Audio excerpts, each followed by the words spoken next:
नमस्कार, मैं आरबी सिंह यादव और आप देख रहे हैं मेरा YouTube channel RB Singh Yadav editor.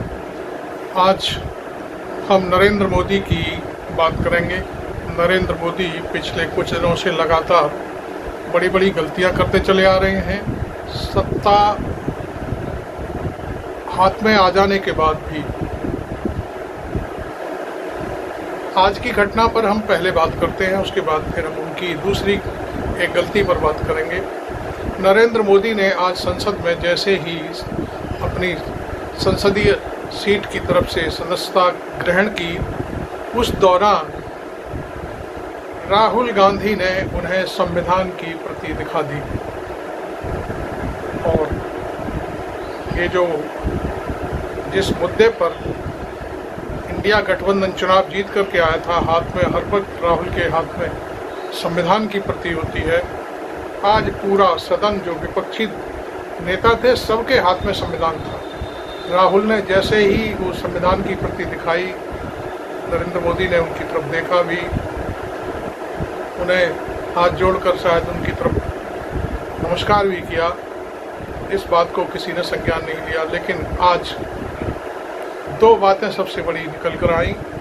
संविधान लेकर के जो आए थे, उन्होंने देश की जनता को ये दिखा दिया कि हम संविधान को बदलने नहीं देंगे, किसी भी कीमत पर बदलने नहीं देंगे। ये बात उन्होंने देश की जनता को संसद के जरिए बता दी कि आप चिंता न करें, आपका संविधान सुरक्षित है जब तक हम इस संसद में हैं। दूसरा, लगभग 1.5 करोड़ लोग जो नीट की परीक्षा और दूसरी परीक्षाओं से बदहाल हैं, पूरी तरह से सड़कों पर हैं। सरकार अभी भी उन परीक्षाओं को कैंसिल करके दोबारा परीक्षाएं कराने की बात नहीं कह रही है। तो जो मानव संसाधन मंत्रालय कभी हुआ करता था, उसको अब शिक्षा मंत्रालय बना दिया गया है। उस शिक्षा के मंत्री जैसे ही सदन में अपनी सदस्यता की शपथ ग्रहण करने पहुंचे तो नीट के नारे लगने शुरू हो गए और वो इतने असहज हो गए कि विपक्ष आखिरकार ये सब चीज़ें क्यों कर रहा है। विपक्ष का अंदाज भले ही कुछ भी हो, भले ही कोई कुछ भी सोचे, लेकिन जो लोग 1.5 करोड़ लोग, छात्र, युवा अपने जीवन की, अपने माँ बाप के जीवन की गाड़ी कमाई को लेकर के वो तैयारी कर रहे थे, अब तक उनको ये एहसास कराया है कि आपकी मांग संसद में उठ चुकी है, आपको परेशान होने की ज़रूरत नहीं है। और ये सब कर दिखाया विपक्षी सांसदों ने, मीन्स इंडिया गठबंधन के लोगों ने, कि हर हालत में नीट की परीक्षा मैं समझता हूँ निरस्त करनी पड़ेगी। उसकी सीबीआई जांच हो रही है, नहीं भी हो रही है, क्या हो रहा है क्या नहीं हो रहा है ये पता नहीं है।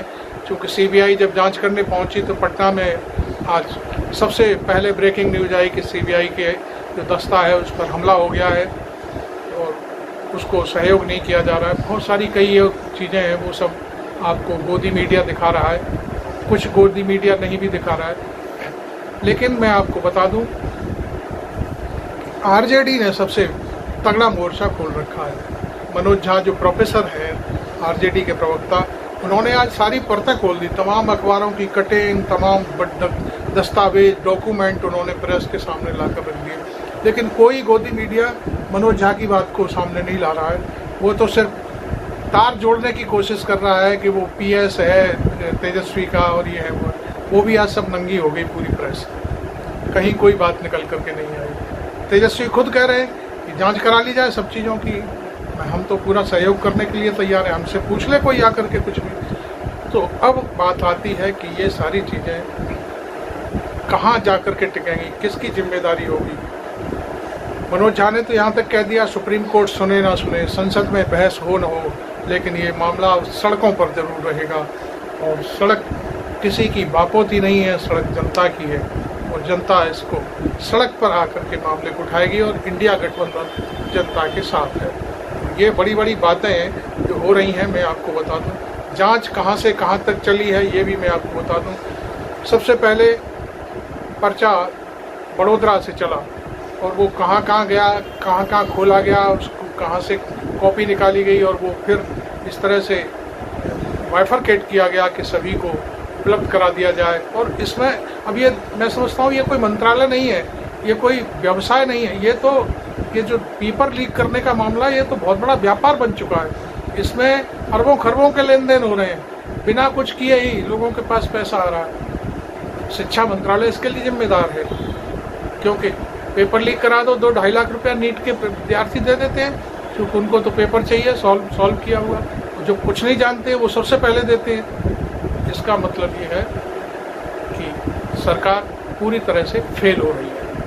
आज नीट का जो कुछ भी पर्दाफाश किया है आरजेडी ने बहुत तरीके से किया है। और देखिए, सबसे पहले मैंने गुजरात की बात करी, फिर हजारीबाग है झारखंड में, वहाँ पटना, लातूर महाराष्ट्र में, हरियाणा में भी पर्चे कुछ मिले हैं। तो इस तरह से ये कोई एक जगह की बात नहीं है, ये तो पूरा गिरोह बन के काम कर रहा है। लातूर में तो 2 टीचर गिरफ्तार हुए जिनका संपर्क सीधा बताते हैं दिल्ली में है किसी से बैठे हुए। दिल्ली में बैठा हुआ आदमी उनसे लेन देन की बात कर रहा है, उसमें लाखों करोड़ों रुपए का लेन देन हो गया है इस मामले में। ये सारी चीज़ें सीबीआई जांच कर रही है, उसमें पता चलेगा।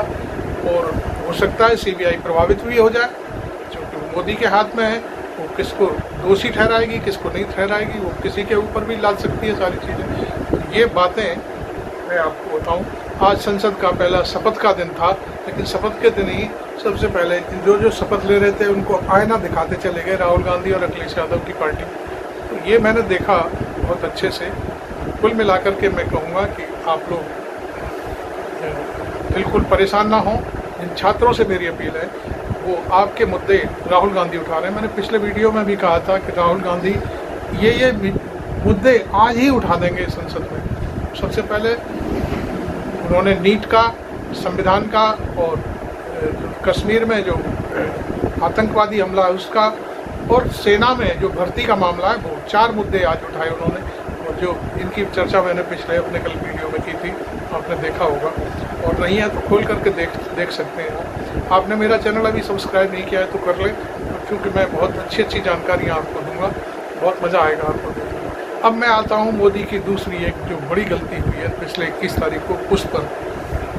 मोदी संघ के प्रचारक रहे।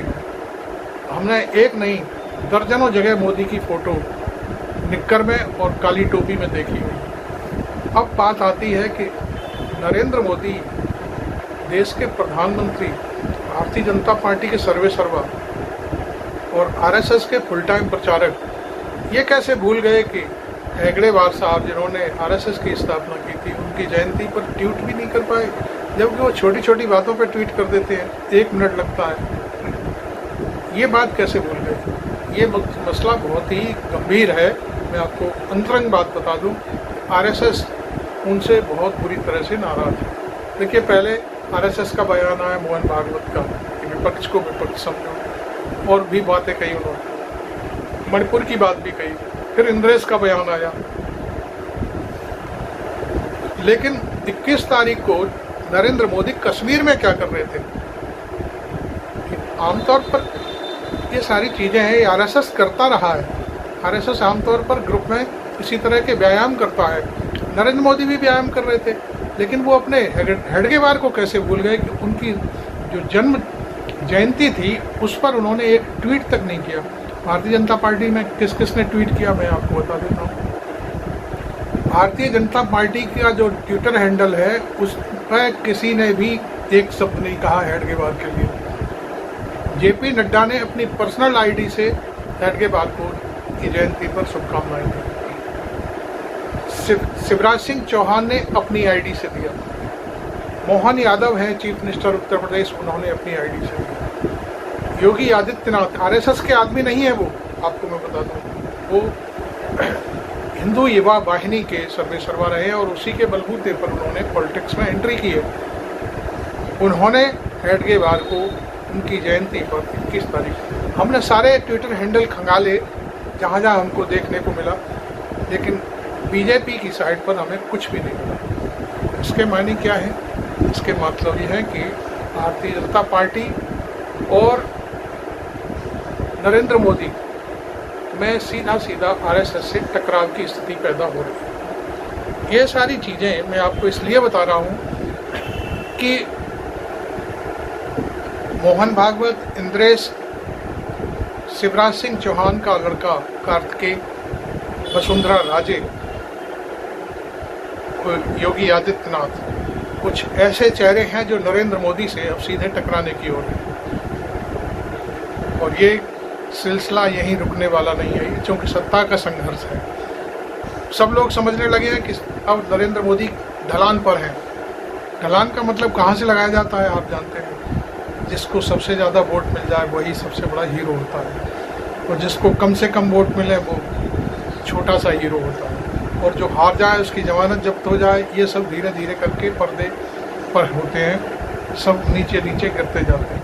नरेंद्र मोदी को पिछली बारी 4.5 लाख वोट मिला था ज़्यादा, अब की बार 1,52,000 मिला है, तो छोटे ठाकुर हो गए। शिवराज सिंह चौहान इस समय सबसे बड़े ठाकुर हैं, उनको 8.5 लाख वोट से जीत हुई है। इंदौर में 10 लाख से हुई है, लेकिन वो तरफा कोई चुनाव है, वो कोई चुनाव नहीं कहा जाए। 10 लाख वोट। वहाँ एक सांसद है अरुणाचल में, इधर पूर्वोत्तर के किसी राज्य में है, बीजेपी का है, उसको सबसे ज़्यादा मिले, लेकिन वो छोटी कॉन्स्टिट्यूंसी है, एक तरफा चुनाव है वो भी। लेकिन मध्य भारत का सबसे बड़ा नेता इस समय शिवराज सिंह चौहान है। उसके लड़के ने कह दिया दिल्ली अब नतमस्तक होती है हमारे सामने। इसके माने क्या है, कौन कह सकता है? पहले कोई नरेंद्र मोदी के सामने बोलता तक नहीं था, अब लोग बोलने लगे हैं। इसका मतलब मोदी ढलान पर है। अमित शाह की तो बोलती बंद है, वो तो कुछ कहने की स्थिति में ही नहीं है। वो जैसे पहले कहते थे, हम भूल गए वो चीज़ें, हम ऑक्युपाइड कश्मीर ले लेंगे, तत्काल ले लेंगे। कहाँ है? अरे अभी भी तो सरकार में हो, ले लो ना, कौन मना कर रहा है आपसे? हम तो आपको हीरो मानने लगेंगे, ऑक्युपाइड कश्मीर को ले लो तो। मैं अपनी बात कह रहा हूँ, और मैं जो मेरे दर्शक हैं वो भी शायद आपकी बात से सहमत होंगे। तो कुल मिलाकर के ये सारी चीज़ें चल रही हैं। मोदी दर बदर गलतियां करते जा रहे हैं, आरएसएस से टकराते जा रहे हैं। आरएसएस क्या कर रही है इसके लिए उन्होंने, आपको मालूम है, Z+ सिक्योरिटी लगा रखी है। डॉक्टर जो आरएसएस चीफ हैं मोहन भागवत जी, वो क्या खाते हैं, क्या पीते हैं, कौन उनसे मिलने आता है, किससे फ़ोन करते हैं, ये सारी लीकेज PMO पहुंचती है। ये बहुत बड़ी बातें हैं, बहुत सारी चीज़ें हैं। मोदी से अब सीधा टकराव है, और भारतीय जनता पार्टी में 2 ध्रुव तैयार हो चुके हैं। मैं समझता हूँ आपकी बात आज समझ में आ गई होगी कि मैंने क्या कहना चाहा है। और आप मेरे इस वीडियो को शेयर करें, लाइक करें, फॉलो करें मुझे, और चैनल को सब्सक्राइब करना बिल्कुल ना भूलें। मैं RP सिंह यादव।